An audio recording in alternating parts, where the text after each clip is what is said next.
tal? Muy buenas tardes, bienvenidas y bienvenidos todos a esta última mesa de conversación en homenaje a nuestra querida María Elena Chapa. Y vamos a cerrar con una mesa que se antoja deliciosa, que será una conversación íntima entre amigas de dos mujeres brillantes, dos apasionadas de la filosofía, dos mujeres comprometidas con el activismo feminista y dos amigas que se aprecian y se quieren mucho. Esta conversación estará diseñada de una forma totalmente cotidiana, amistosa, entrañable, entre nuestras queridas María Elena Chapa y Amelia Valcárcel. Antes de iniciar, pues vamos a recordar brevemente una síntesis, una parte de la trayectoria de María Elena Chapa. María Elena Chapa, que acaba de cumplir años hace apenas unos días, nació en el municipio de Doctor Arroyo, ¿verdad? Es en Doctor González, es otro doctor, en Doctor González, Nuevo León, el 19 de abril de 1944. Todavía estamos celebrando su cumpleaños. Es egresada de la Escuela Normal Miguel F. Martínez, es licenciada en Filosofía, maestra en filosofía y maestra también en recursos humanos por la Universidad Autónoma de Nuevo León. María Elena ingresó al Partido Revolucionario Institucional, al PRI, en 1969.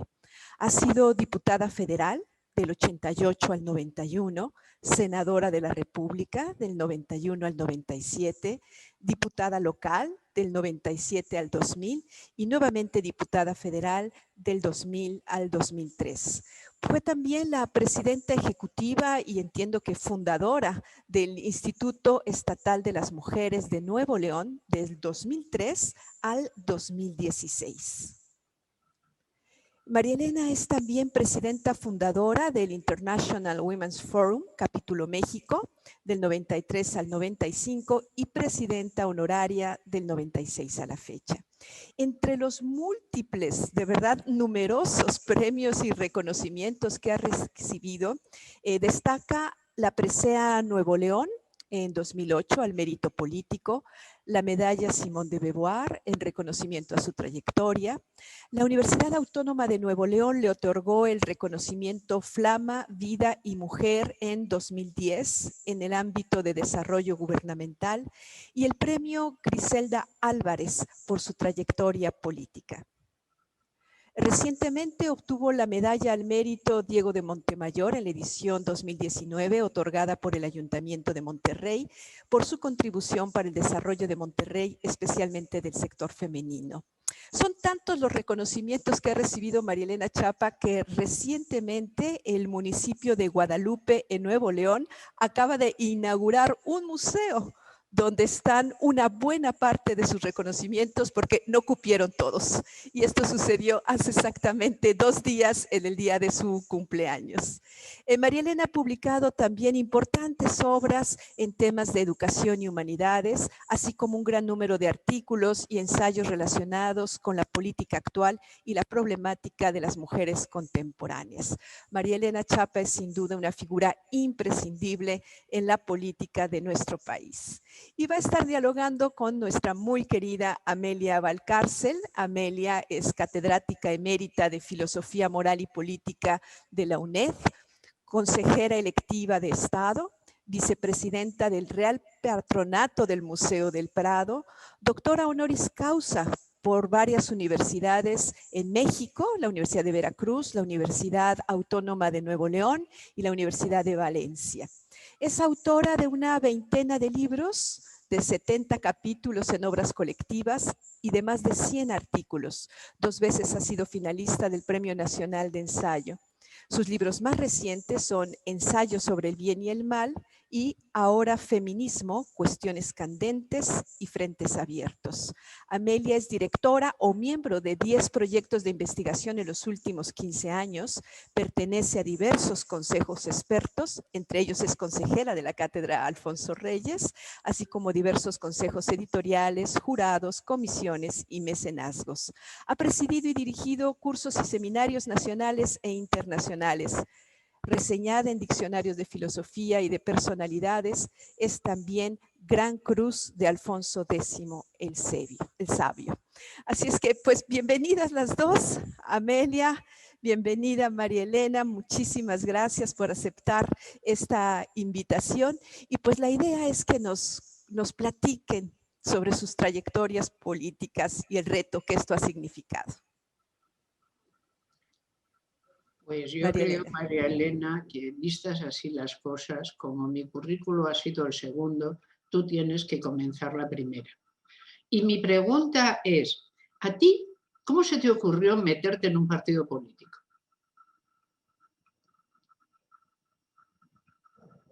Tu micro, María Elena. Querida María Elena, activa el sonido. Ahí está. Decirte, Amelia, que me da muchísimo gusto verte, te respeto mucho, eres una de las 50 mujeres más importantes en el ramo de la filosofía mundial. Te leo, te sigo, reveras que no solo eres una eminencia en el tema, sino eres una persona demasiado humana, como decía Unamuno, humana, demasiado humana. Me da mucho gusto compartir esta hora contigo. Antes de empezar, te diría que quisiera agradecerle a Inés Sáenz, que es la vicepresidenta de inclusión de aquí del Tecnológico, y por supuesto a Cynthia Smith, que es parte del gobierno y ciencias sociales, la idea de que tuviésemos este seminario y la organización que sin duda alguna ha hecho nuestra amiga Ana Laura Santamaría. Fíjate que mi abuelito fue alcalde, un tío mío fue alcalde, la primera mujer diputada local, Ofelia Chapa, fue familiar también. Entonces yo crecí dentro de un partido político, el cual sigo militando hasta la fecha, como un asunto natural para toda la familia. Quise pertenecer a otros partidos llamados de izquierda y no me admitieron, no me aceptaron, porque no sabía lo suficiente de Marx o no sabía lo suficiente de Engels o de cualquier otro Trotsky, o sea, los que anduvieran de moda en ese momento, pero sí leía a Solzhenitsyn y sí leía a Gorky, o sea, me acercaba a la literatura, pero no a la filosofía como ellos querían, entonces me rechazaron. Y continué en el partido que me he militado toda la vida. De pronto tengo la oportunidad de ser candidata en el 85 a diputada local, Amelia, pero gano la elección, pero el gobernador en turno se volvió demócrata y me pidió que perdiera la elección para que entrara el PAN a la diputación local. Entonces yo perdí la elección con 33,000 votos y ella con 13,000. Muy honesta, lo reconoció, que ella no había ganado, pero que se le habían ofrecido, y tuve mi primera pérdida. Yo tengo 6 campañas, 4 ganadas y 2 perdidas, porque no fue la única vez que perdí la elección, y yo dije, se acabó mi vida política. Ya se acabó, Amelia. ¿Por qué? Pues porque la primera oportunidad de diputada local y la pierdo, negociada o como haya sido, se pierde, y dije, ya se acabó. Y nada, estando en Brasil en una reunión de maternidad responsable, o de planificación familiar, como en ese momento se le llamaba, recibo una llamada de gobernación y me dice que voy de candidata a diputada federal, que me regrese a México para que alcance el registro. Y claro que me regresé rápidamente de Campiñas a San Pablo, Río, Miami, Atlanta, Monterrey, y llegué raspando para el registro. Pues sí, fui diputada federal electa, gané todas las casillas menos una. Luego, estando en casa, escribiendo algo sobre Me asumo insumisa, que es un documentito que tú conoces, les dije a mis hijos, no me interrumpan, era un domingo. Y entonces me dicen, mamá, te habla el Pato Donald. Y yo dije, ¿de qué estás hablando? Luis Donaldo Colosio. Mi hija dijo que era el Pato Donald, porque no le entendió Luis Donaldo. Y entonces te habla y me habla el presidente nacional del PRI y me dice, vas de candidata a senadora de la República. Y yo dije, ¿cómo? Pues ahí fui la primera mujer senadora del estado de Nuevo León, y ahí cumplí pues los 6 años, luego volví a repetir como diputada federal y luego diputada local, y pues así ha sido mi vida y así llegué y así sigo militando. ¿Y tú cómo llegaste al PSOE? Hoy lo mío fue gravísimo. A ver, yo siempre he pensado que a la convivencia española le faltaban dos cosas que eran importantes. Cierto laicismo, es decir, separar realmente el pensamiento laico y civil de una tradición religiosa que durante 40 años de dictadura llegó a ser fundamentalista.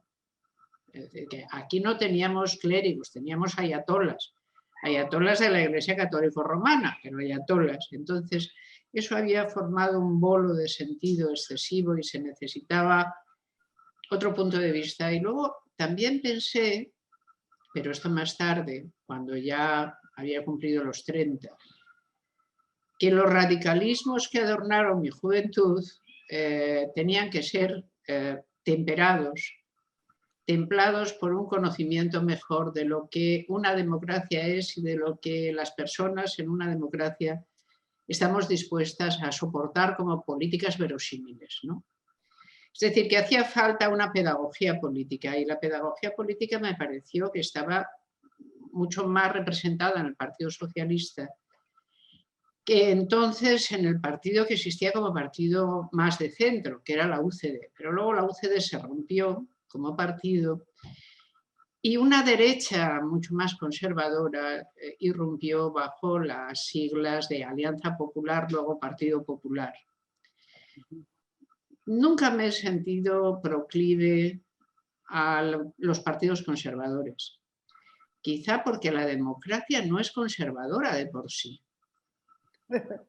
Es que es así, es decir, la democracia tiene que admitir a la pluralidad de las fuerzas políticas, faltaría más. Pero la democracia en sí, como sistema de toma de decisiones, no es conservadora esencialmente, porque supone en la naturaleza humana muchas buenas cualidades de las que la verdad no estamos muy seguras que existan, pero que son una suposición fundamental, ¿no?, en una democracia. Entonces yo pensé, bueno, pues el Partido Socialista se parece más a lo que yo pienso que hay que hacer, que se parece al Partido Conservador, obviamente. Y luego me pareció una cosa más importante todavía. Yo era feminista antes de saber que existía ni la palabra, porque el primer feminismo no sé a ti, aprovecho y te lo pregunto, igual que se lo preguntaría a Ana Laura o a Inés, a las que también agradezco mucho esta conversación, si las tuviéramos aquí mismo, ¿no?, en ese momento. El primer feminismo o nace como rebeldía o no nace, porque el feminismo se piensa con la piel cuando una es jovencita y observa a poco aguda que sea, que el mundo no está justamente distribuido entre varones y mujeres. Y saber esto con la piel te lleva necesariamente a la rebeldía, a no ser que hayas nacido de tan buena pasta que decidas que esa tu situación de inferioridad te encanta y vas a permanecer en ella toda la vida cantando alabanzas a quien la provoca, ¿no? Pero si ese no es el caso, va a haber una rebeldía.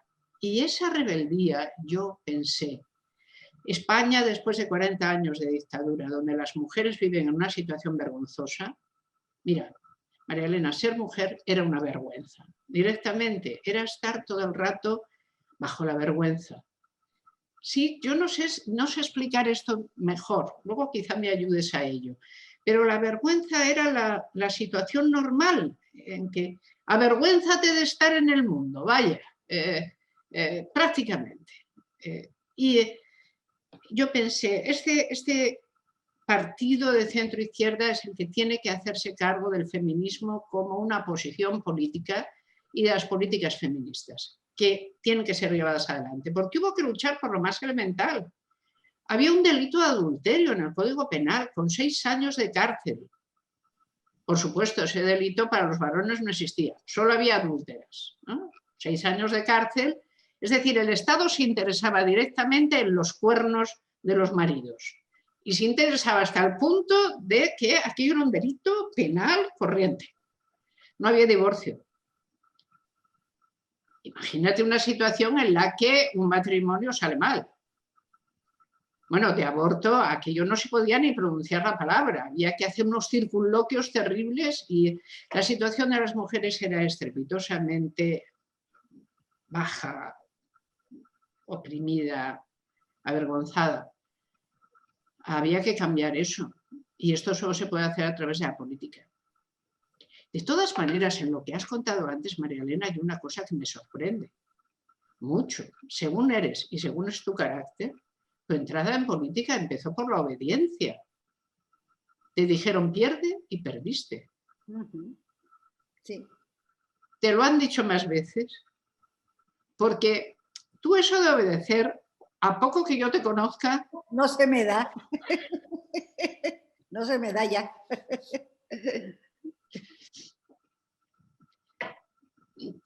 Hay a veces en la vida política, a veces hay que hacer cosas, algunas, de las que no se está muy segura de que sean adecuadas. Nunca he dicho hacer cosas indignas. Quien en política hace cosas indignas merecería estar en otro lugar, porque la política tiene que tener cierta nobilidad. Pero a veces haces cosas que dices, esto no es lo que habría que hacer. ¿Tú has tenido esa experiencia? Sí, y he tenido que reconocer que he hecho muchas cosas que no me gustan y que he tenido que aguantarlas, y a veces he tomado decisiones paralelas, o sea, de una votación en el Senado o una votación en la Cámara con la cual no coincido con esa iniciativa o con esa ley, me salgo. A la hora de la votación no quiero estar ahí.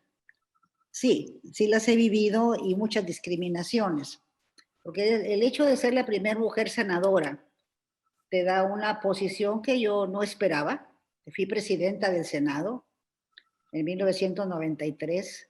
Y fíjate lo curioso, hay compañeros que han sido vicepresidentes de la Cámara de Diputados, todo el Senado, y llegan a Nuevo León y les hacen unas comilonas y unas fiestas y borregos y lo que sea, y cabritos. Y yo que fui presidente del Senado, nadie me dijo nada, nadie.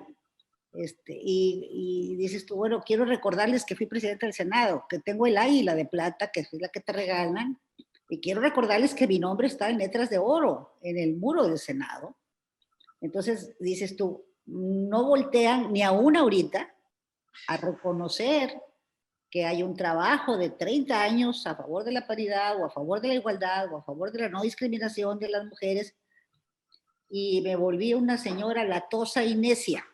Ahí viene la chapa con sus cosas, estas raras que tienen que ver con el feminismo, que no sabemos con qué se come, pero ella se dice feminista. Y esto me recuerda a Maya Angelou, que tú seguramente la conoces, la poetisa que conocí en el 95 cuando me dieron el Premio de México en Atlanta, que ella dice, toda mi vida he sido feminista. Es estúpido no ponerme de mi propio lado. Es una tontería que siendo mujer no te pongas de tu propio lado, te pones del lado de los varones, porque ellos siguen ordenando cómo votas, qué presentas, qué no presentas, etcétera. O sea, subordinadas al quehacer político. O sea, encontrar mujeres libres, fundadas, bueno, hasta batallamos con la todavía, Amelia, todavía, con género, para que entiendan el concepto de género. Dices, es inadmisible que hace 30 años que yo era el líder nacional de las mujeres de un partido que recorrí toda la República, que hablé de género, entonces me decían que si género era un pedazo de tela, ¿sí? O que si género era un género literario. Pero María Elena, es que eso del género es una de las cosas raras que nos están pasando, porque verás, en los usos de esta lengua compartida y deliciosa que tenemos, que tú manejas muy bien, y yo no del todo mal, género es un pedazo de tela, género es el género gramatical, pero es que hay un uso del español en la península que es la pregunta por el género. Era lo que preguntaban los señores cuando llegaban a las casas de mala reputación. ¿Qué? ¿Hay género nuevo? No sabía. Claro, por eso te lo digo, porque esto no es tan corriente de saber. No es tan corriente de saber. Y todavía a día de hoy la gente no sabe lo que es esto. Yo tengo esa experiencia. La gente dice cosas como, yo tengo una identidad de género. Dice, no, de eso no se puede tener. Le llamamos género a que tú naces mujer y entonces tu posición está acotada y te van a enseñar a vivir dentro de ella, para que tengas el tamaño exacto que hace falta tener para estar allí. Y las cualidades que resulten agradables para estar allí y tener una vida conforme. Y si eso no te gusta, eres una degenerada, es evidente. Degenerada. ¿Por qué? Porque estás renunciando a toda la buena enseñanza que se te dio. ¿Tú sabes reconocer a una mujer bien educada? Yo sí. No, no a una mujer cortés, ni a una mujer agradable, ni a una mujer que es capaz de, en una situación difícil, bueno, llevar las cosas para que se puedan realizar. No, esas son habilidades políticas. No, digo a una mujer bien educada para ser una mujer. Yo creo que tú fuiste un fracaso, perdóname que te lo diga, y yo soy otro fracaso, me perdono por decírmelo. Cosa que no me importa nada, igual que no te importa a ti nada tampoco. Nacimos en un mundo diferente del que ahora habitamos. Y tú has dicho eso tan divertido, dice, ¿cómo no me voy a poner de mi lado? Pero es que hay más incluso que esto. El asunto es, ¿tú tienes la impresión de que tú has contribuido a cambiar el mundo que habitas? Sí. Sí. Sí, tengo la impresión, y yo te diría que hasta la seguridad. Porque cambiar durante estos 30 años o poner en la Constitución principios fundamentales para que las cosas cambien, o sea, es poner toda una plataforma y una estrategia a donde las mujeres pueden acceder.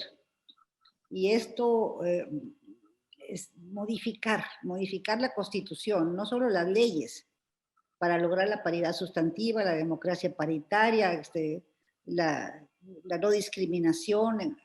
Estuve en el 2002 cuando cambiamos el artículo primero constitucional de la no discriminación, ahí metimos el género como una forma no discriminatoria, ¿ya?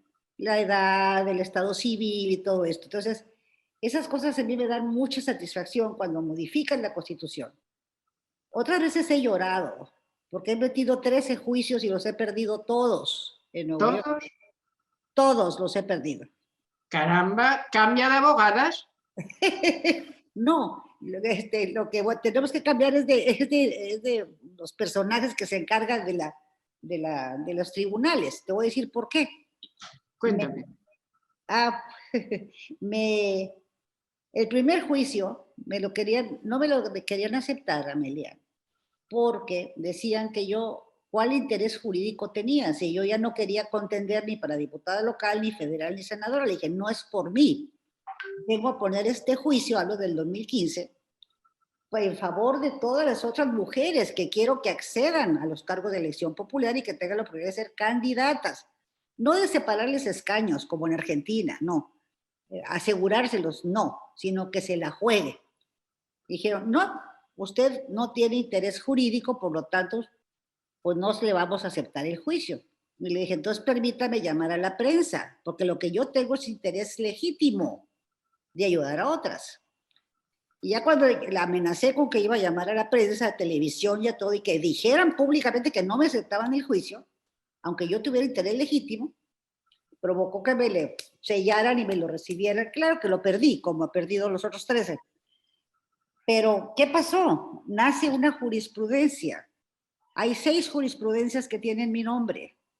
Bien. Nace el interés legítimo para todo el país, de manera que cualquier mujer puede luchar por los derechos de otras sin que haya problema.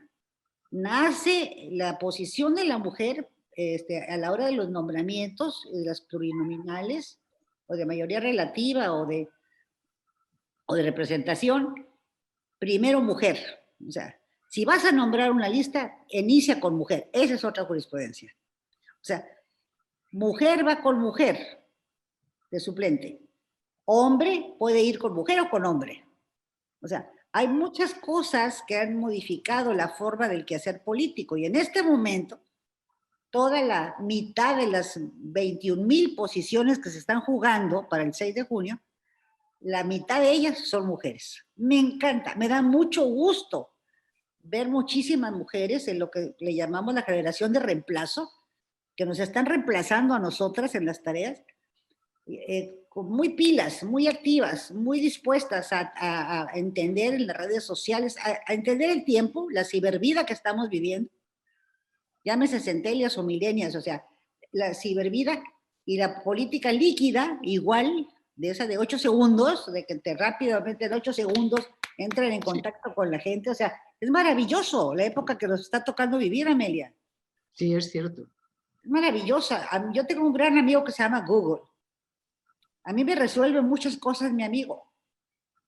Y entonces yo le creo a Ikramantaki, que te dice, ya el problema no es aprender, el problema es discriminar. De toda la información que tienes en Google, aprende a discriminar qué es lo que necesitas. Claro. Y entonces, bueno, pues yo recurro mucho a mi amigo Google, digo, sálvame, porque aquí rápidamente puedo encontrar algunas respuestas y busco la que me interesa, ¿no? Es todo un proceso de cambio maravilloso donde entran no solo Facebook, WhatsApp y todos la nanotecnología actual, ¿no? Yo entiendo bien lo que dices porque recuerdo, fíjate, yo hice mi tesis sobre el idealismo alemán, más directamente sobre uno de los grandes filósofos del idealismo alemán, sobre Hegel. Sí. Y a veces, sí, me interesó siempre porque me parece una de las mentes más poderosas que hayan pasado por el planeta. Pero cada vez que yo tenía que verificar un dato, encontrar un dato a veces me podía costar 3 meses. Claro. Exigirme un viaje a Berlín, a un sitio rarísimo donde había un señor que había logrado tener una biblioteca que era la más... Y ahora, a golpe de clic, el problema es el contrario. Yo no sé si a ti te llega a pasar. A mí me pasa una cosa. Estás buscando un dato de lo que sea. Y sin quererlo aparece un camino colateral que es tan interesante que no te das cuenta y metes tu barquichuelo en el camino lateral y vas remando hasta que dices, oye, yo he entrado aquí para otra cosa. Vuelvo. A veces, mira, a mí eso me pasó con las bibliotecas de los Estados Unidos de América del Norte. La primera vez que yo amanecí en una de esas bibliotecas me pareció tan impresionante que di gracias inmediatamente a Dios por no haber nacido allí. Sí, te parecerá raro, pero pensé, según soy, con lo que a mí me ha gustado siempre leer. Llego a nacer en un país con estas bibliotecas y me vuelvo rata de biblioteca y no salgo de allí nunca. Y no me entero de qué es el mundo ni de qué es la vida. Porque me hubiera pasado allí santo día. ¿Qué más podías querer? Imagínate una infancia como la mía, la tuya, no sé si se pareció. Yo tenía, bueno, una cantidad de libros no grande, no mínima, pero no grande. A veces, para practicar, me leía el mismo 2 veces, por si acaso, ¿no? No lo había entendido bien a la primera. Pero, claro, imagínate un lugar donde tú con un carrito vas pasando y puedes coger lo que quieras. Un libro para aquí, otro para allí, un carrito entero que te llevabas a una mesa. Eso para mí era, bueno, como el paraíso. Nunca había visto algo así. Qué suerte que tuve de no nacer allí. Me hubiera quedado allí siempre. Y no todo en vivir es eso, porque entre otras cosas, es cierto que la filosofía siempre lo que quiere es entender el mundo. Te voy a contar una cosa que te divertirá, porque sé que tú te diviertes con este tipo de cosas, con Pitágoras. A ver, esto debe ser mentira, ¿eh? Porque se le atribuyen a Pitágoras 100 cosas y la mitad más una o más todavía son siempre falsas. La cosa es que Pitágoras era sin duda filósofo y se le atribuye a haberse inventado la palabra. Es decir, que no era un sofós, no era un sabio, simplemente era alguien que le gustaba la sabiduría. Y entonces le preguntaron, ¿pero cómo es lo tuyo exactamente? Tú, o sea, en la vida, dice, pues yo soy como los que van a los Juegos Olímpicos. ¿No? Sí, hay unos que van a competir, compiten, ganan o pierden. Hay otros que van a hacer negocio, mientras están los juegos ellos compran, venden, suben, bajan, tal. Y hay otros que vamos a mirar. Dice, la filosofía es de los que vamos a mirar. O sea, te pones allí a ver si entiendes lo que pasa. Dice, la filosofía siempre es contemplativa y está un poco reñida con la vida activa. Pero tú, por ejemplo, tuviste una formación en humanidades y eso nunca te quitó las ganas de una vida activa. No, jamás. Además, yo te he visto, cuando no estás haciendo algo con la cabeza, estás haciendo algo con las manos. Sí. Tú y la quietud... No se llevan. Tú y la quietud no estáis siempre, pero volviendo al caso de antes. San Google, en efecto, es un santo que ayuda mucho y esto es absolutamente nuevo. ¿Tú crees que la humanidad lo digerirá bien? Sí, esta nueva y maravillosa capacidad de entender y conocer cada vez más cosas, hay tal cantidad de gente que la lleva hacia donde no es. Tú y yo usamos el ordenador para San Google, pero hay quien lo utiliza para ver porno y no se le ocurre ninguna otra acción mejor que llevar a término. Esto puede parecer un poco pesimista, pero es que a veces al pesimismo hay que darle entrada también para poder fundamentar por qué no lo compartimos.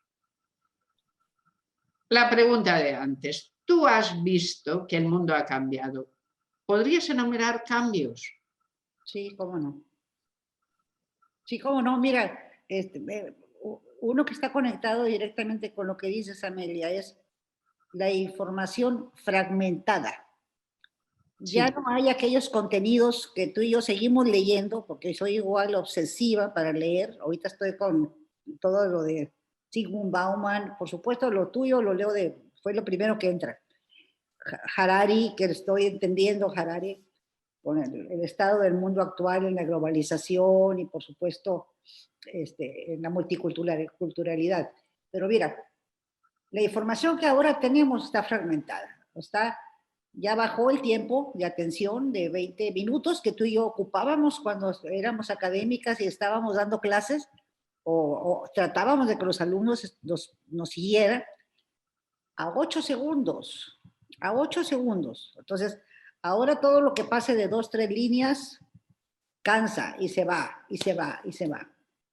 Ese sería un cambio. 2, la obsolescencia programada. Casi todo lo que usamos se tira. O tiene un uso temprano y ya no sirve. Ya. Antes guardábamos el pelo del niño, el dientito del niño, etcétera. O sea, los valores cambian. Los mismos valores que conocemos han cambiado. El valor del respeto, el valor de la confianza, etcétera. Ahí sí tiene razón Saumann, con la educación líquida, la cultura está líquida, el amor es líquido, etcétera, se te va de entre las manos. O sea, la palabra dejó de tener valor, la palabra del encuentro. Ese sería otro cambio. Otro cambio que a mí me parece muy importante es el desvanecimiento de las instituciones. ¿Cómo se nos están yendo las instituciones? La de salud, la de educación, etcétera. ¿Por qué estamos dejando que las instituciones se resquebrajen? Si han sido soporte del desarrollo de una cultura histórica, ¿no? Podría mencionar esas 4 variables de los cambios de ahora. Y esto de la globalización a mí me impresiona mucho, y el multiculturalismo, donde entra la inclusión, la diversidad, etc. Entra una serie de elementos que no los conocíamos nosotras hace 15 años, 20 años. Fíjate que, sin embargo, yo pienso que entran por oposición. Quiero decir, nosotras hemos nacido en un mundo mucho más desigual, menos unificado, que compartía muchos menos valores y en un siglo que ha sido uno de los más violentos que la historia puede recordar. Cierto, cierto. El siglo XX puede que ahora todavía tenga buena fama, pero cuando transcurran 2 o 3 podemos decir sobre eso lo que queramos, porque como no vamos a estar aquí, si nos quitan la razón nos dará igual. Pero dentro de 2 o 3 siglos, si las cosas siguieran como van ahora, la gente se preguntaría por qué el siglo XX fue tan terrible. 2 guerras mundiales, una enorme cantidad de guerras locales y, sin embargo, tan creativo. Tantos valores nuevos, tantas nuevas mezclas, Acabar, imagínate que nacimos en un mundo en el que África no existía realmente, sino como territorio colonial. Asia era un lugar que quedaba demasiado lejos, excepto para llevar ahí parte de la Segunda Guerra. Pero uno de los grandes unificadores del mundo ha sido el feminismo. Es una cosa en la que pocas veces paramos el pensamiento, pero es así. Las grandes fuerzas universalistas que atraviesan el mundo. Y todas dependen de la democracia y de los valores de la democracia. La igualdad, la libertad, el derecho al disfrute de la individualidad, la defensa del individuo frente a otros individuos y las instituciones que pudieran querer limitarlo. El mundo que ha nacido del siglo XX no se le parece nada. Es como si no fuera su padre ese siglo. Por eso te digo que a veces nosotras hemos sido... A ver, el feminismo siempre plantea su capacidad de universalizar, ¿no? Y en eso es hermano gemelo de la democracia, que plantea lo mismo, la capacidad de universalizar. Claro que hay retos ahora, lo que decías de la educación, pero María Elena, nunca ha existido una humanidad tan informada, no diré que educada, pero tan informada como la nuestra. Más gente que nunca sabe más cosas que nunca. Lo que no sabemos es para qué piensa usarlas. Pero que las sabe, eso parece evidente. ¿Tú te imaginas el próximo siglo? Yo no soy capaz. Pero sí sé una cosa. Si el próximo siglo fuera capaz de mantener la paz mundial, es decir, que no hubiera otra enorme conflagración que acabara con los indicios de permanencia y humanidad que hemos logrado crear, entonces la humanidad podría permanecer en el planeta miles de años, porque podría solucionar sus desafíos. Solo si hay una horrible y violenta entrada distinta, cabría dar la razón a los pesimistas. Pero tú y yo como feministas tenemos la obligación de pertenecer a la tropa del optimismo, que es una tropa que sufre mucho, porque todos los optimistas, como el mundo nos suele dar la razón muy poco a poco, pues normalmente el optimismo causa cierta tristeza. Yo te digo esto porque tú eres una gran optimista.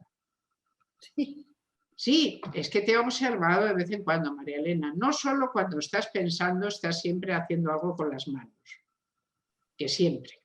Siempre haces cosas, constantemente. Probablemente de niña, cuando tú eras niña no se llevaba, pero puede que haya sido una niña hiperactiva. No se llevaba ese nombre, con lo cual pues no lo ha sido. Como hay una cosa divertidísima, yo creo que esto no te lo vas a poder creer a puro tonto, pero por lo visto, mirando la momia, una momia faraónica, se dictaminó que había muerto de tuberculosis. Y alguien dijo, eso es imposible porque el bacilo de Koch no se conocía en este momento. Es decir, que las cosas aparecen cuando se las conoce. Dice, no se le conocía, pero actuaba, que no veas qué bien lo hacía. Tú probablemente fuiste una niña hiperactiva, pero la hiperactividad no estaba en ese momento reconocida. Pero yo te veo también un gran fondo de optimismo. Tú jamás dejas que una situación pase por encima de donde tú crees que debe estar. Yo no sé del todo cómo llamar a esa capacidad tuya, pero te he visto afrontar situaciones muy a menudo, las veces que hemos coincidido desde grandes a pequeñas, donde siempre es, bueno, vale, esto es lo que hay, ¿cómo lo hacemos? O mejor, ¿cómo le hacemos? O sea, ¿cómo se hace para encontrar la vía, ¿no? ¿Tú crees que la humanidad a la que pertenecemos sabrá encontrar la vía para vivir bien? Si podemos vivir en la pluralidad y en el respeto, yo creo que sí. Ahí tenemos encima el medio ambiente con su desarrollo sostenible que nos puede conducir eso con la paz ¿verdad? Si sabemos cuidar este mundo, y esta prueba del COVID nos está dando un entendimiento de la economía del engaño que hemos estado viviendo, que es el consumismo, y de un montón de preceptos sociales y culturales que en los últimos años hemos estado dedicados a ellos y nos ha dicho, hey, esa no es la realidad. Ahorita tenemos que estar en casa y ya nos dimos cuenta que las mujeres en casa son muy golpeadas, mueren 11 mujeres diarias en México, etcétera. O sea, hay otro tipo de factores que tenemos que voltear a ver, que no son necesariamente los que veníamos realizando como sociedad, en nuestra forma de vida, en nuestra forma de ser, que hemos tenido que cambiar a fuerza, porque tenemos que cuidarnos y tenemos que usar esto y tenemos que estar protegidos en muchas cosas. Sí, Amelia, se viene estamos y se viene una situación como del gran reto que debemos tener y qué vamos a hacer las feministas con ese reto.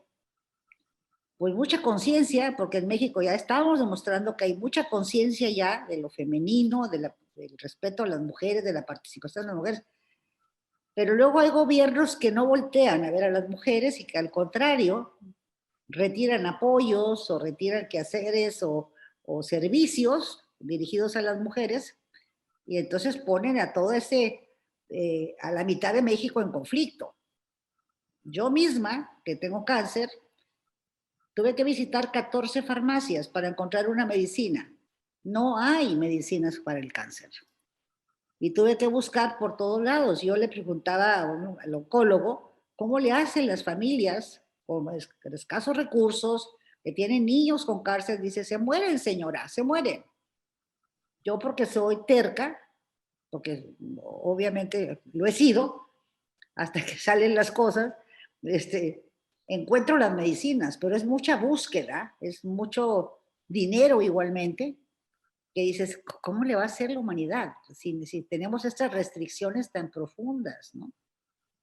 En medio de la nanotecnología. Mira, si aún la ropa que usan deportiva, trae una bolsita para que guardes esto, sí. Tú observas que la gente que sea sencilla trae su celular. No para llamar, para que los encuentres. El jardinero, el chofer, etcétera, para estar localizables. Y tienes razón, están mucho más informados que lo que hemos estado muchas sociedades, ¿no? Este es realmente otro mundo. Y yo creo que no puede salvarse si no estamos en la pluralidad, en la diversidad, en la inclusión, y si no aprendemos a trabajar en marcos de una voluntad férrea por sacar adelante el lugar donde vivimos, el lugar donde habitamos, no acabarnos este planeta, ¿no? Yo creo que una de las seguridades de la democracia feminista al tiempo en que vivimos es que la idea de que hay otro planeta que ya colonizaremos cuando acabemos con este, es una idea por lo menos estúpida. Digo, por llamarle algo así, no hay otro. Pero solo una larga paz asegura que los países que siguen siendo múltiples, esa es la peor de las diversidades y me parece que no tiene solución, que los países que siguen siendo múltiples tengan la confianza suficiente entre ellos como para realmente atreverse a hacer políticas conjuntas para salvar la ecología planetaria. Porque aquí y todavía cada uno desconfía del otro. Yo he llegado a oír que, bueno, el señor Putin dice que esto del calentamiento global es muy malo, pero para Siberia sería estupendo. La idea de que lo que le viene mal a otro me puede venir bien a mí, que es esa idea de los juegos de suma cero. Los juegos de suma cero son muy malos en democracia.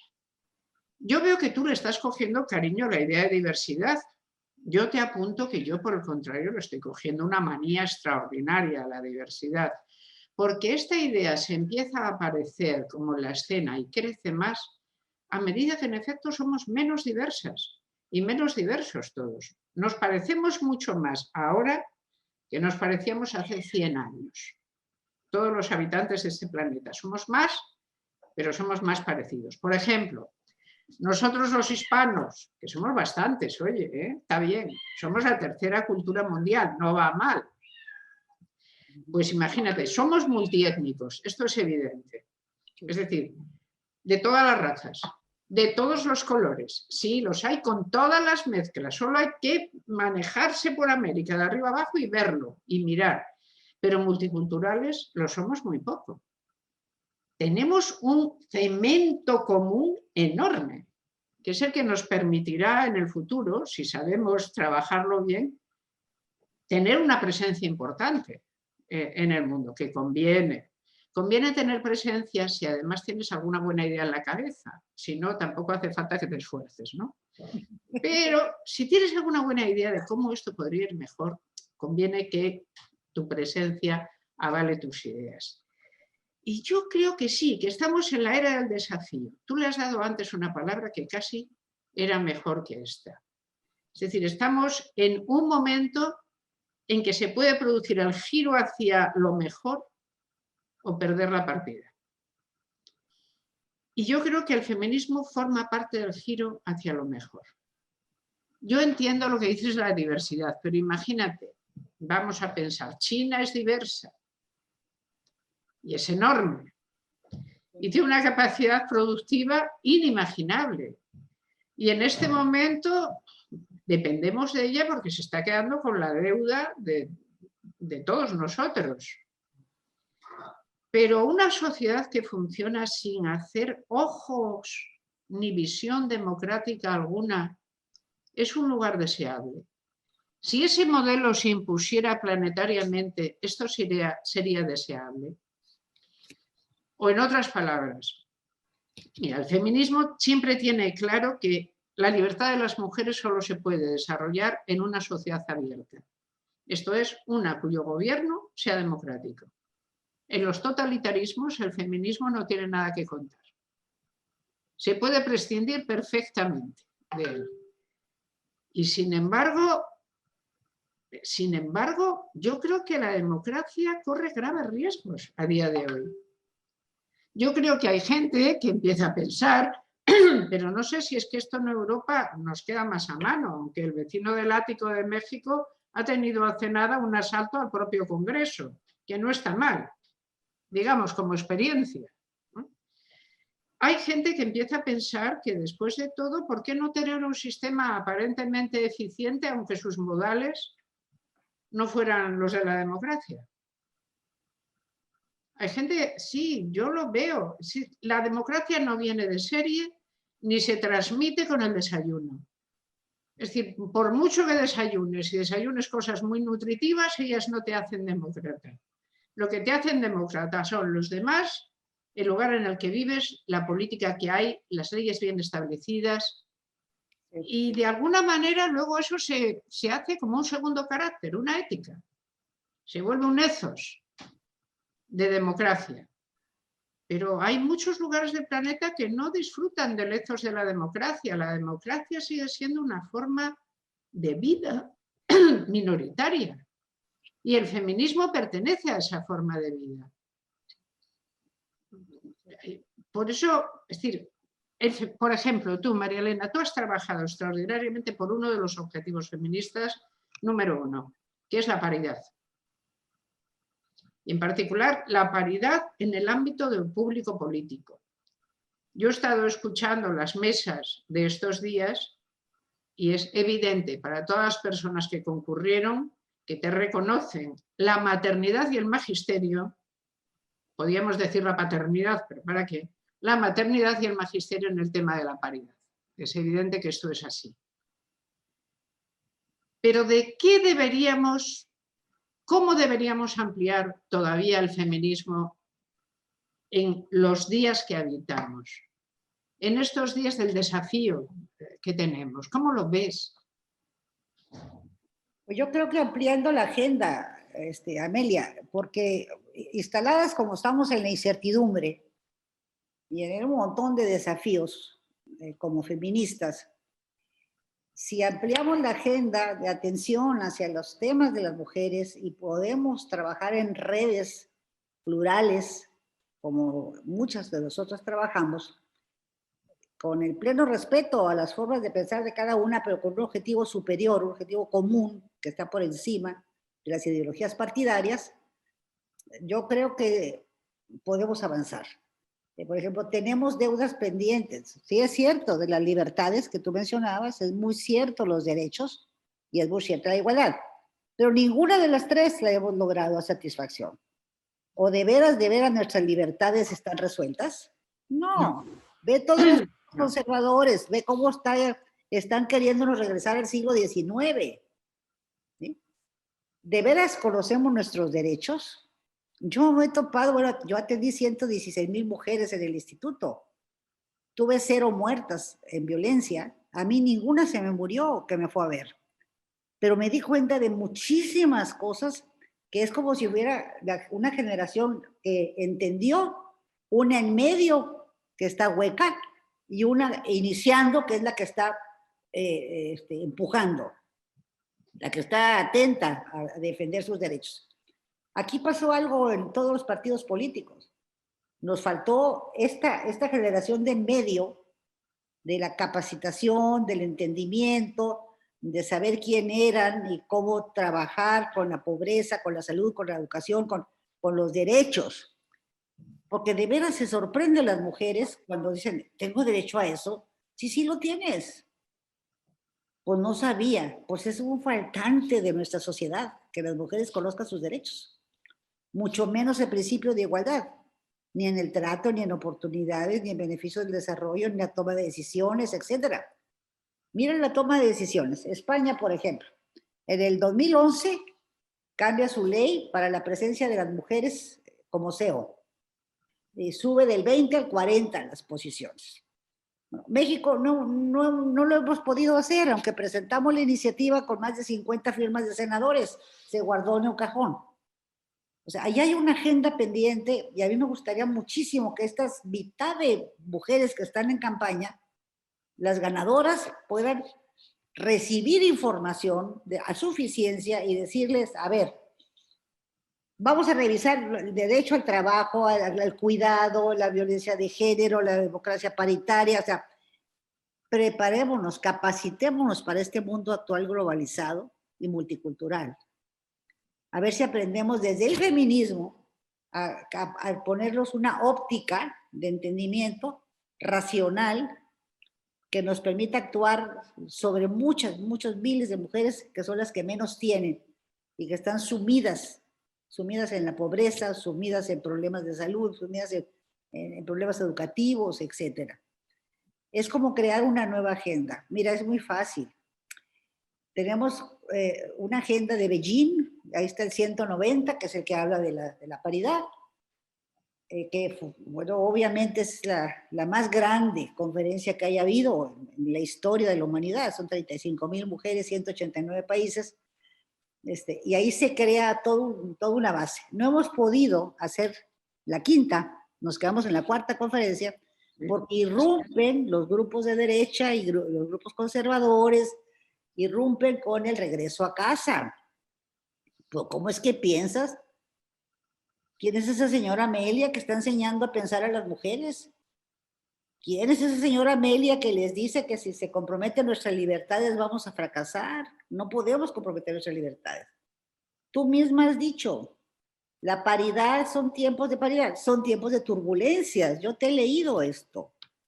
O sea, son tiempos que no van a ser fáciles. Para quien le entre, no es fácil. Y te lo dice alguien que está dentro, que es marginada, que es retirada, que no es invitada, porque molestas a los remisos de la historia, que son los masculinos, y a los que no quieren la presencia de las mujeres, ni entender que también razonan y actúan y que tienen voz propia, ¿no? Es que, María Elena, como yo, la imaginación es una parte de la inteligencia. Estaremos de acuerdo en eso, ¿no? No vamos a afinar mucho más, ¿no? Pero yo no debo de tenerlo bastante de la una o de la otra porque no acabo de imaginarme bien cómo ha de ser eso de nacer con un privilegio de serie que te hace creer que eres superior a la mitad de la humanidad, simplemente por estar ahí. Eso debe ser una cosa, ¿cómo lo habría llamado Cervantes, que era tan bueno para la lengua? Pero debe ser una cosa gustosísima.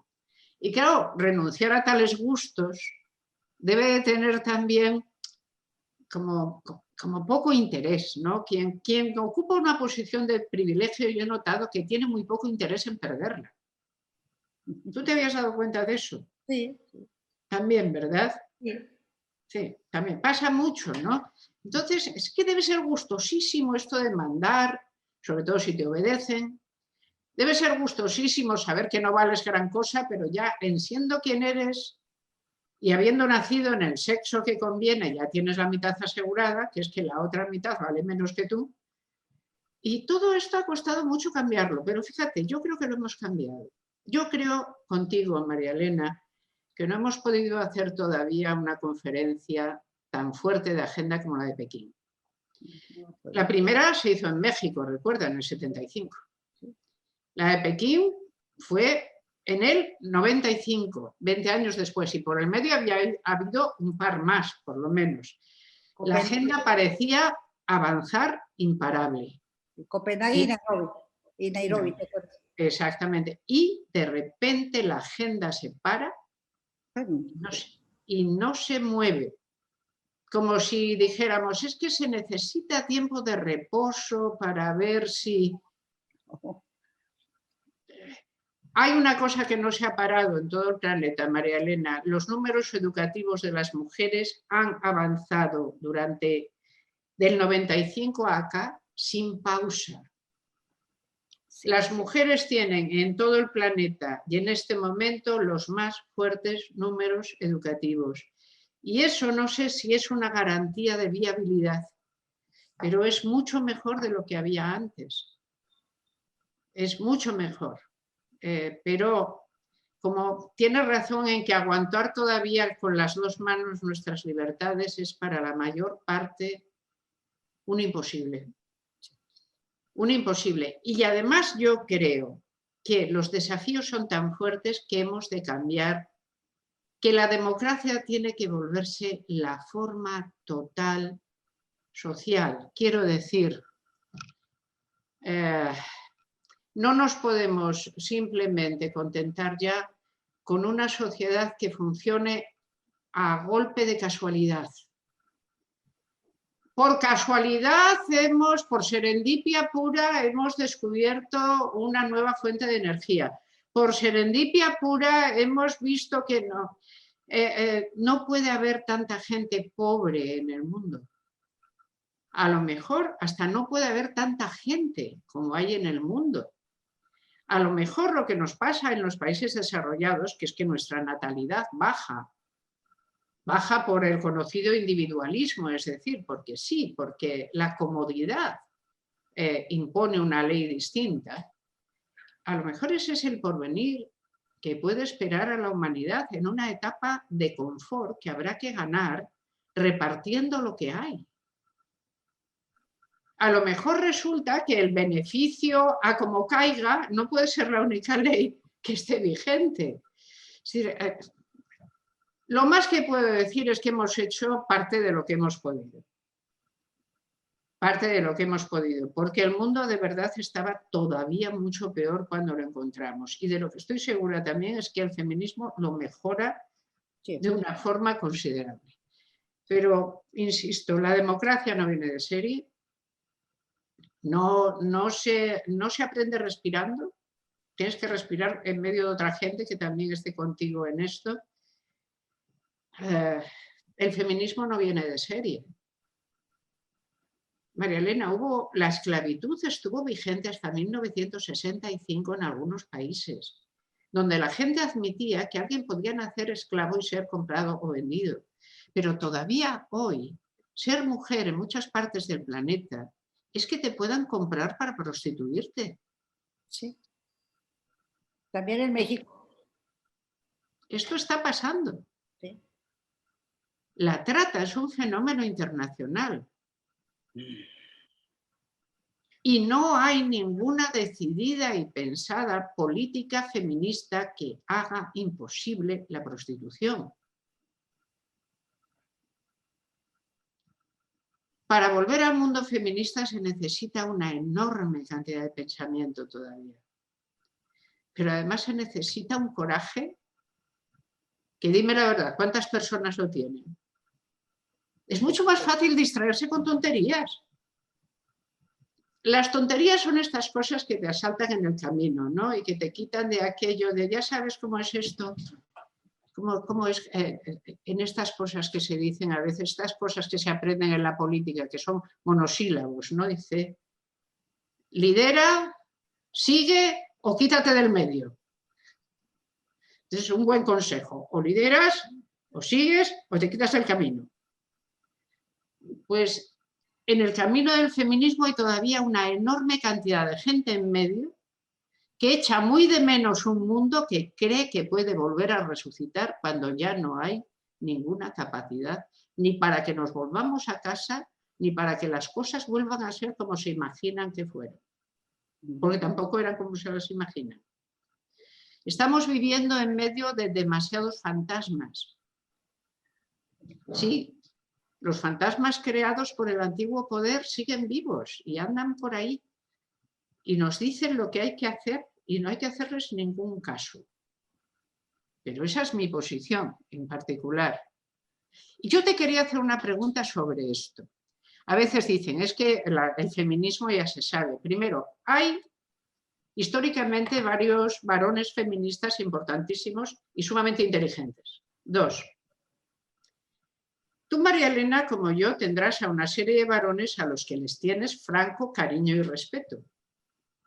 Es decir, el feminismo nunca es sesgado. Si yo tuviera que reconocer deudas a muchos varones, lo haré con muchísimo gusto. ¿Tú tienes en tu carrera varones a los que tengas que agradecer cosas? Sí, por supuesto que sí. Sí. A los que respeto mucho inclusive y los que enriquecen una discusión o una conversación fincados en su profundo respeto hacia sus hijas, su esposa y sus compañeras de trabajo, que no son ideólogos, pero que son gente que vive el feminismo o por un familiar o porque lo ha racionalizado o porque cree que ese es un acto de justicia que hay que merecerlo, que las mujeres deben merecer un acto de justicia de ese tipo, ser reconocidas.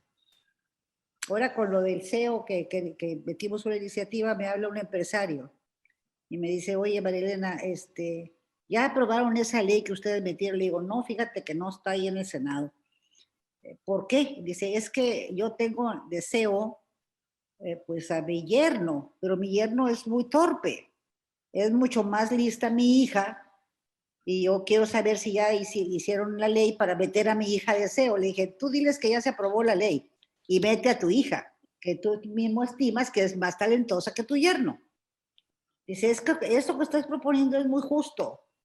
O sea, probablemente muchos públicamente no hagan explícito la simpatía con el tema, pero en el momento en que, bueno, lo viví con un desayuno con empresarios, que duraba 1 hora y duró 4 horas, porque empecé a hablar del trabajo, del cuidado, de la igualdad sustantiva dentro de la Ley Federal del Trabajo, etcétera, y muchas cosas que no están en su discurso, no están en sus quehaceres de toma de decisiones y que les abrieron los ojos.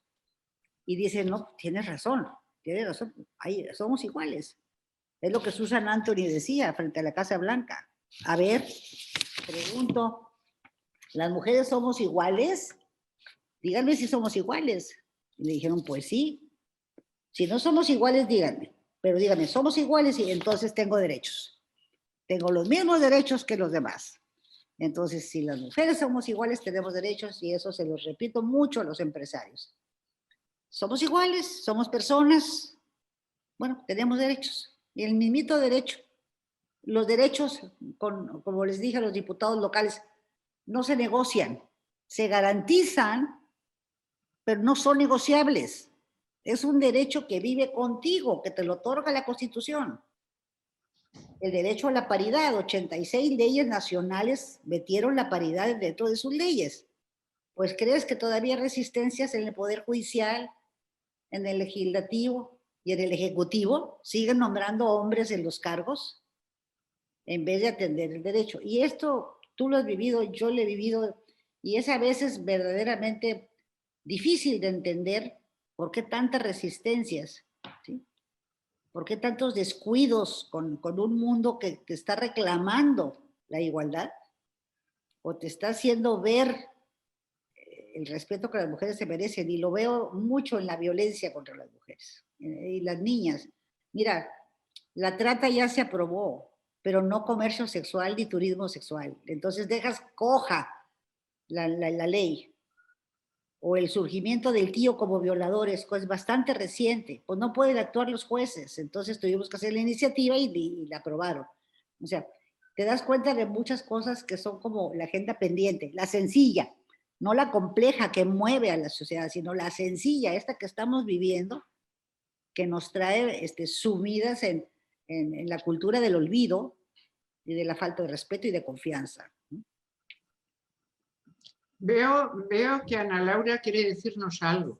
Como que ya se Sí, acabó el tiempo. no, todavía podemos tomar un poquito más de tiempo, pero han llegado muchas felicitaciones, por supuesto, y también varios comentarios y preguntas del público que me gustaría hacerles llegar.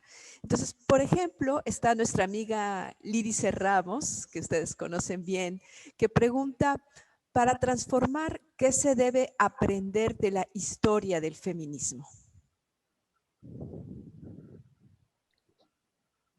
La implicación enorme que el feminismo ha tenido como teoría política con el desarrollo de todas las ideas que han producido nuestra sociedad. Es decir, lo que hay que ver es cómo el feminismo es la savia viva que ha animado a que podamos edificar esto que llamamos democracia, que es un nuevo mundo y es una nueva manera de vivir.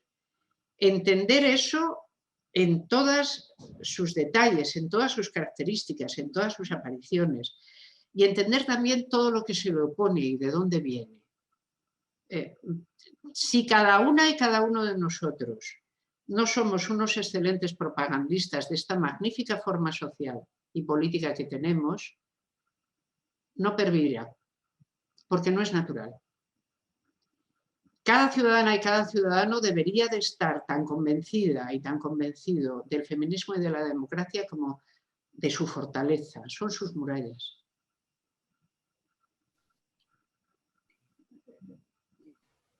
Y ahí ligo con la pregunta que le hace Guadalupe Elósegui directamente a Marielena Chapa. Le dice, si hay algo que quisieras recomendar a las mujeres que se incorporarán ahora a la política. Yo diría, sí, parece muy sencillo, pero no, que asuman el hábito de la lectura. Digo, parece muy sencillo, pero no es sencillo, es un hábito diario de estar revisando, checando, subrayando, imprimiendo, actualizándote y que entiendan mucho y mejor el enorme papel sustantivo que hay en esta vida de las mujeres. O sea, la verdad es que el valor que tenemos tiene que ver con el poder, tiene que ver con Ben Kibón, que Lupita lo conoce muy bien, ¿no? Tiene que ver con las Naciones Unidas, con los principios que está lanzando. Y dices tú, bueno, estas son las relaciones de poder o de mando. Necesitamos entender que las mujeres también tenemos poder. Y también podemos ejercerlo y aprenderlo a ser fundamentadas, argumentadas, con una lectura cuidadosa del entendimiento. Yo pienso que por ahí hay una agenda pendiente, Lupita, que tiene que ver con estas mujeres de edades medias. Entonces vamos a empezar con las muy jóvenes, las que son centelias, que nacieron del 96 para acá, las jovencitas, órale, a leer, vamos a checar, vamos a este actor, vamos a ver esto otro. Entonces, empezarlo a reflexionar, a platicar, a conversar, a conducir y a empoderarse. empoderarse con el conocimiento, no veo otra manera. Y entender muy bien en qué terreno estamos y lo que queremos es la democracia, ninguna otra forma de vida. Esa es la que queremos, vivir en la democracia. Tratar de no perder los derechos que tenemos, que son derechos democráticos, o derechos político-democráticos. Otra pregunta es respecto a sus expectativas de juventud, cuando iniciaron su vida política. Si hoy pudieran hablar con la joven que fueron en ese momento, ¿qué le dirían? Es decir, ¿qué sienten que se ha quedado rezagado respecto a las expectativas de esa joven? ¿Qué sienten que se ha rebasado respecto a las expectativas de esa joven? Es decir, ¿qué diálogo establecerían con esa joven que empezaba en la política llena de expectativas? Bueno, yo en realidad... Tu micrófono, María Elena, tu micrófono. El micrófono, eso es. Yo en realidad, como no me he dedicado a la política activa tanto tiempo, sí, naturalmente, pero el Consejo de Estado es un órgano consultivo y demás, no es como la política directa y activa. Pero desde luego, si la sociedad que yo me imaginaba cuando a mis 15, 16 años, para oponerme a una dictadura que era ominosa, pensaba que las ideas más extremas en la izquierda eran lo único que podía servir para eso, menos mal que el futuro no me dio la razón. O sea, por una parte, menos mal que en muchos temas el futuro no me dio la razón y me obligó a una templanza mayor en cuanto a las expectativas. Y con todo, yo he visto mejoras en el mundo tan evidentes que sobre ellas precisamente se proyectan las sombras. Hay tantas sombras en lo que pasa porque estamos proyectando un mundo como nos gustaría que fuera, que es muy luminoso ya. Y por eso lo que todavía no está bien nos resulta tan desagradable de aguantar. Porque vemos que no es ninguna condición de posibilidad ni algo que haya que soportar porque sí, sino que la mayor parte de las cosas tienen arreglo. Es que eso es lo terrible. Mientras que la mayor parte de la gente que vino al mundo nunca pensó que el mundo tuviera que ser arreglado de ninguna manera. Sencillamente el mundo era así y no tenía otra forma de producirse. Por eso a mí me hace una gracia loca un verso que hay en el Hamlet. Yo pienso que Shakespeare era tan listo, tan agudo, tan inteligentísimo en todo, que a veces yo pienso, este tipo no era este planeta, este tipo era raro, raro, ¿no? Entonces, hay una cosa en Hamlet, en que Hamlet se para y dice que el mundo ande tan fuera de quicio y que haya tenido que nacer yo para arreglarlo. Pero de alguna manera ese es el espíritu prometeico de la democracia. El mundo anda un poco fuera de quicio y mira tú qué mala pata, pero he tenido que aparecer en él para arreglarlo. Y esto es cuando nadie, absolutamente ningún ser humano, olvida la sensación que se tiene cuando has conseguido algo que profundamente deseabas y que mejora todo lo que tenías. O la sensación de que una vez has sido libre para tomar una decisión, total y perfectamente libre. Porque no hay nada más hermoso que la libertad, es que no existe. Y por lo tanto, allí donde hay demasiada violencia, pues no se puede vivir porque la libertad empezará a flaquear y lo notaremos. Vemos tantas cosas mal porque las proyectamos sobre un fondo que ya es muy luminoso, que ha avanzado mucho.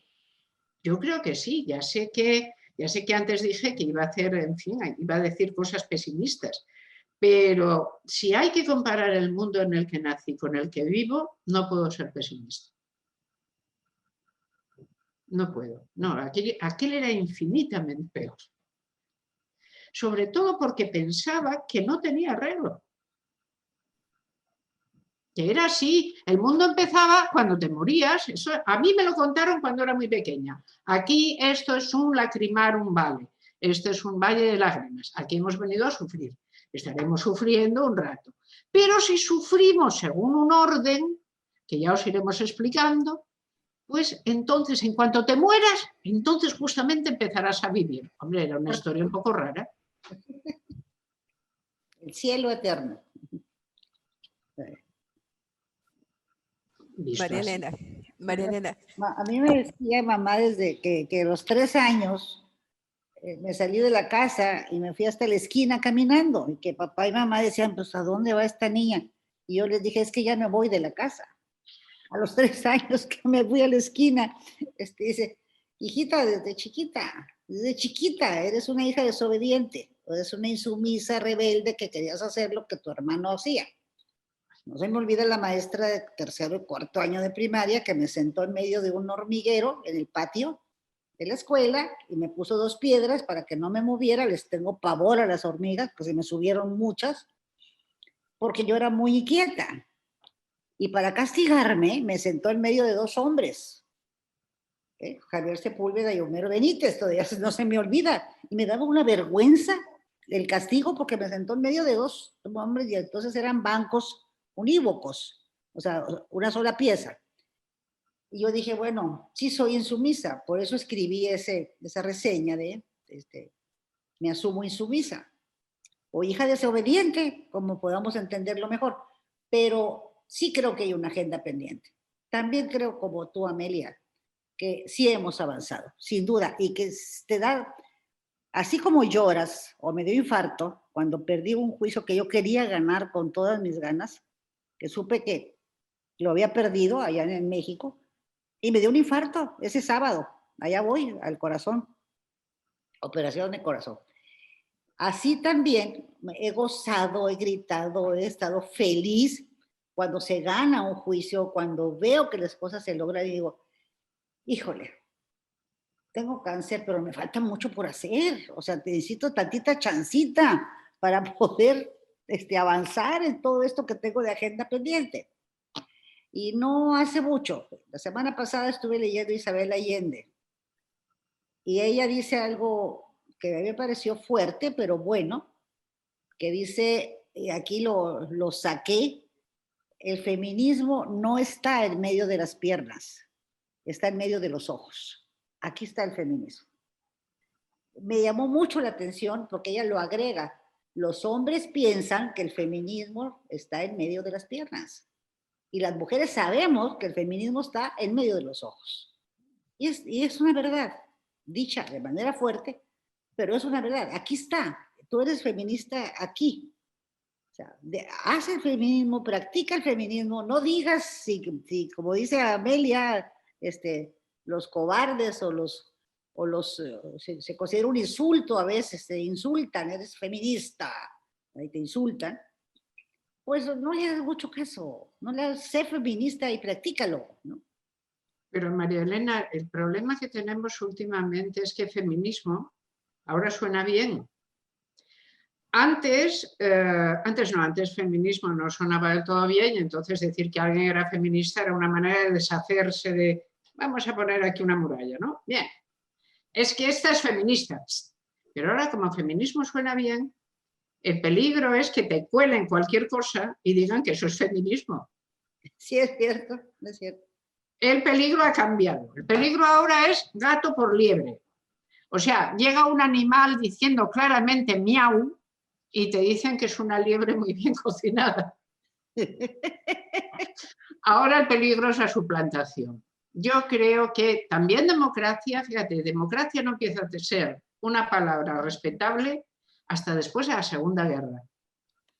Tú coges a cualquiera de los teóricos políticos solventes y siempre es la democracia, es esa cosa que tiene muchos problemas, que puede acabar muy mal, que no sé, que no está clara, que... No, la asunción completa de que la democracia es el mejor de los sistemas posibles de gobierno es reciente. Ahora la democracia tiene buen nombre. En cuanto a la democracia tiene buen nombre, ya aparece una gente a decir que ellos son demócratas, solo que peculiares. Son demócratas islámicos, son demócratas orgánicos, son demócratas de cualquier otra cosa que no sea la democracia sin adjetivos. Sí. Es la buena y la que tengo, y la que hay que tener.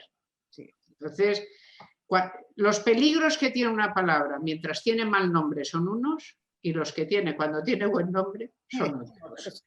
Pero siempre está en riesgo y sujeta al insulto, ¿no? Así es. María Elena, 1 o 2 momentos que nos quieras compartir de cuando has sentido que has venido al mundo para volverlo a su quicio, ¿no? Cuando has dicho, yo he venido a enderezar el mundo y en este momento logré hacerlo un poquito. Cuando presenté 38 iniciativas de ley en el Congreso local, aquí en Nuevo León, y fueron aprobando algunas a nombre del gobernador, eso no me importa, no me interesa, sino que se logre.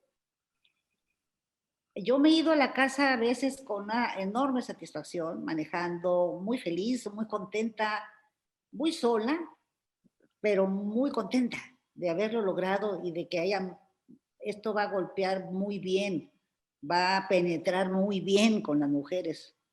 Ya no me falta que lo entiendan y que lo aprovechen adecuadamente, porque luego a la hora de la práctica política te encuentras una enorme cantidad de simulaciones y de obediencias, etcétera, y dices, bueno, ¿de qué sirvió tanto esfuerzo, mujer?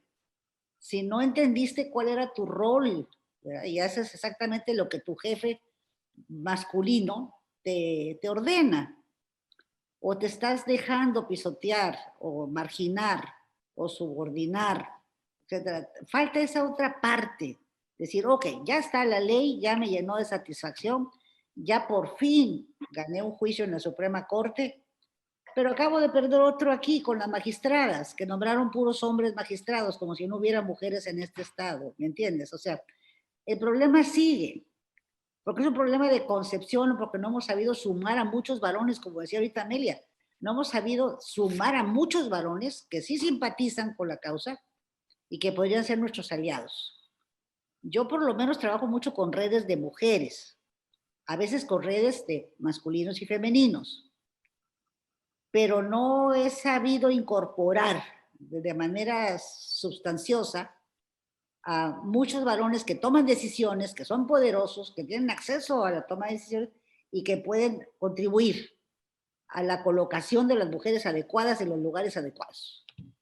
Esa es como, esa parte me falta. Pero sí, me ha dejado muy satisfecha cosas a veces muy sencillas. Así como me he puesto a llorar sola en la casa, ¿verdad? Porque no se logró. Y entonces vengo yo en el avión, llore y llore, y me volteo para que no me vean que voy llorando, viendo como para afuera, para el cielo, ¿no?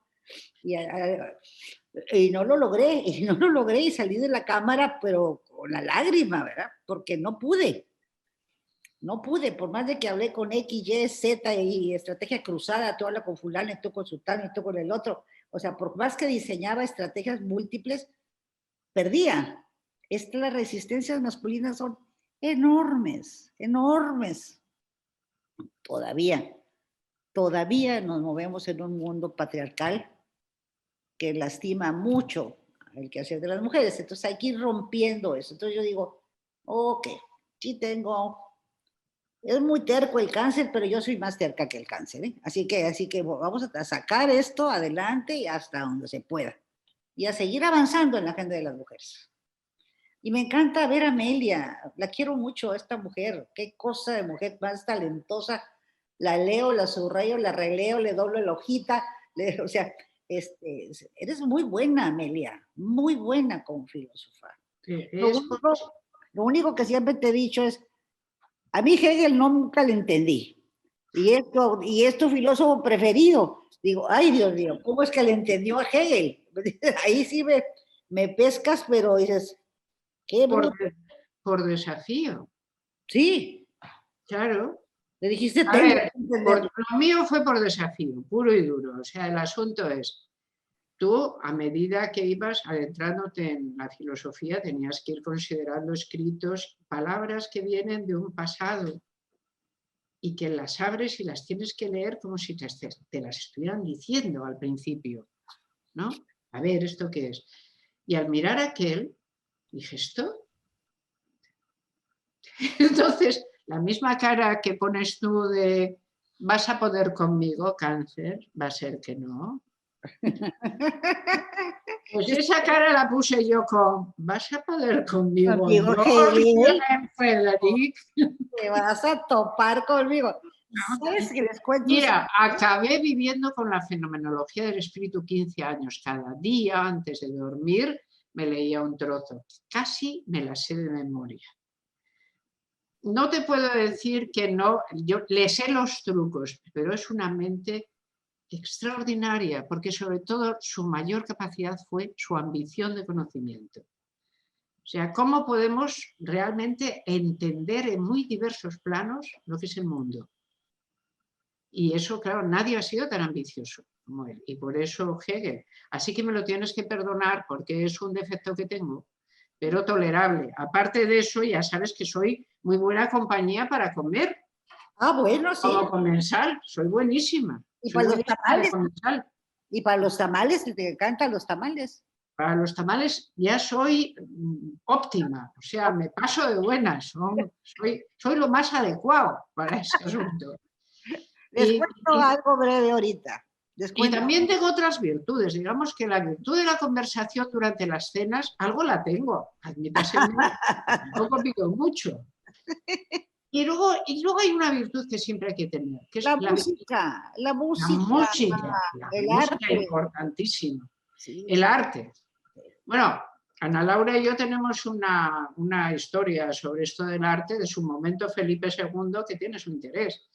Es decir, hay muchas cosas, pero la amistad misma es una virtud. Lo dijo el maestro Aristóteles, la amistad en sí es extraña, porque no, es una virtud ella misma. Y la verdad es que yo agradezco haber nacido en un mundo en el cual la amistad entre mujeres es posible. Sí. Porque antes las mujeres, a ver, tenían amigas, pero de lavadero, no sé si me explico. Sí.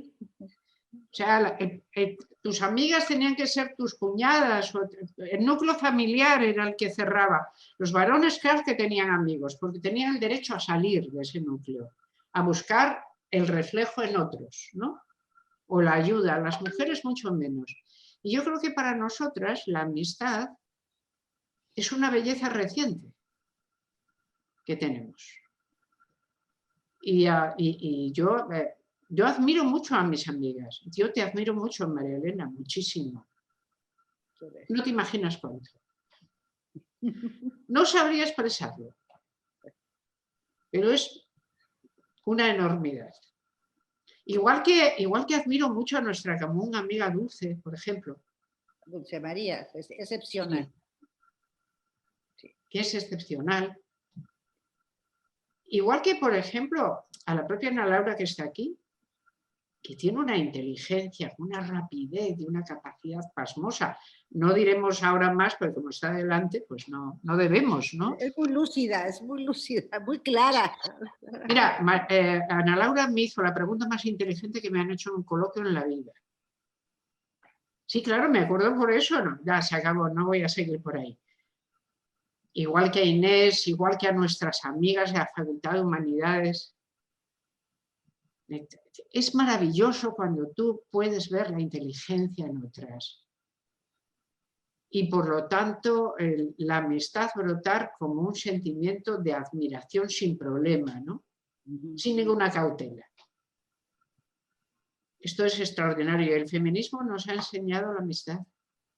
Sí. Porque claro, el feminismo fue la primera vez que las mujeres, quien poco tiene, mucho lo cuida. Porque tiene poco. Y las mujeres han sido obligadas a tener poco de todo, poco de derecho, poco de respeto, poco de todo. Y por lo tanto a ser muy desconfiadas. A ser muy tacañas. Sí, tacañas. Pero tacañas con todo. Tacañas yo creo que lo seguimos siendo. María Elena, voy a terminar en esto como tú empezaste, cuando dijiste, es que una viene aquí, tiene el águila ya, tiene todo, le han dado todos los reconocimientos.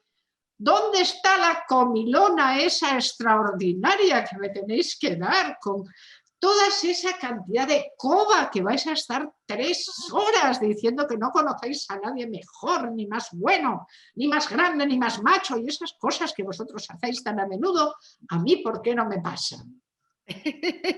Porque no perteneces al club. Es más, el club no sabría qué hacer contigo. El club está en retirada, no tan deprisa como quisiéramos. Pero claro, llegamos nosotras y yo recuerdo una vez que, María Elena, casi hubo una comida de esas, admítelo. Habíamos quedado para comer y muchas amigas vinieron y querían festejarte a ti precisamente por lo mucho que habías trabajado por la paridad. Y nos fuimos a un buen lugar, nos sentamos y pedimos unas cosas bien buenas que había. Y una señora que estaba sentada a mi lado se fijó en que éramos las únicas mujeres en toda la mesa de aquel salón, que había 4 o 5 mesas, todas llenas de puros hombres, todos que estaban celebrando sus cosas. Y nosotras éramos las únicas señoras que había allí celebrando sus cosas. Y la señora que yo tenía a mi derecha dijo, míralos, ahí están. Y cuando se marchen ni siquiera pedirán las obras para poder reutilizarlas. Y yo pensé, el sentido de la feminidad no nos abandonará nunca. No somos proclives al dispendio. No. Me lo pone para llevar, por favor.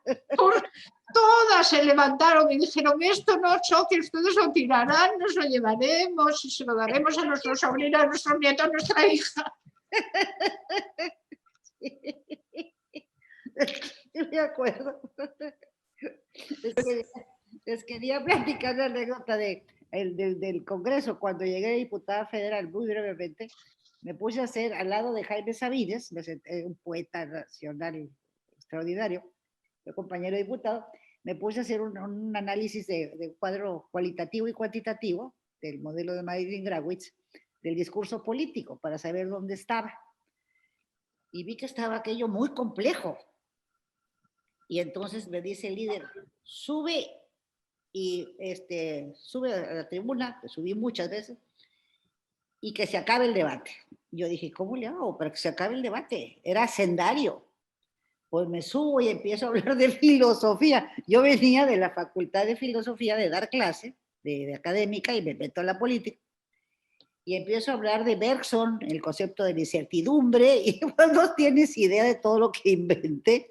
Y metí a Heidegger, con que pensar es un trabajo arduo y complejo. Y oye, todo el mundo un silencio brutal. Nadie sabía, no me entendían nada. Entonces, ¿de qué está hablando esta? Me decían los del PRD, los del PAN, etcétera. Pues yo empecé a hablar de filosofía y se acabó el debate. O sea, yo cumplí con el líder que dijo, oye, sube y que se acabe el debate. Pues se acabó porque nadie tenía nada que contestarme, porque yo empecé a agarrar puros filósofos y a hacer una mezcolanza que todavía está ahí en la historia. Y dices, mira, es muy útil la filosofía. O sea, y de entonces sí me empecé a preparar para todas las veces que subiera, ahora sí con fundamentos y argumentos filosóficos. Pero me fue muy útil la filosofía porque nadie me contestó, se acabó el debate y nadie entendía nada y entonces supieron que yo había estudiado filosofía, pensaban que era abogada. No, no estudié leyes, pero de veras que ha sido útil para la concepción del mundo, para entender tantas cosas, ha sido tan útil la filosofía, para como forma de vida, inclusive. O sea, de veras como tú lo expresas, debemos ser agradecidas, ¿no? Con lo que hemos estudiado. ¿Sí? Bueno, yo con Hegel no, pero tú eres muy agradecida con Hegel, pero, pero puedo agradecerle a otros. ¿Sí? A existencialistas, por ejemplo, ahí entro. Pero me encantó mucho el curso que nos diste, el seminario, y ha sido un placer para mí verte, Amelia. Y con estos rasgos de una amistad profunda, seria, respetuosa, de admiración y de mucho cariño, de mucho cariño. Y lástima que no puedes venir, pero así estamos comunicadas y así nos vemos de alguna manera más cercana, ¿no? Nosotras agradeciéndole mucho al Tecnológico esta oportunidad. Pues, muchas gracias a las dos, a estas dos mujeres que cultivan la amistad con tanta pasión, al Hegel de Amelia, al Berzón de María Elena, luego de esta experiencia de la Durée, pues les enviamos un abrazo muy cariñoso a las dos. Esperamos que Amelia pueda estar nuevamente con nosotros acá en Monterrey y disfrutar de algunos tamales por ahí y de una buena comida. Y nos despedimos la transmisión con un enorme reconocimiento a todo lo que María Elena ha hecho por las mujeres de este país y lo que le queda por hacer. Muchas gracias, María Elena. Seguimos contigo. Muy amable, muchas gracias.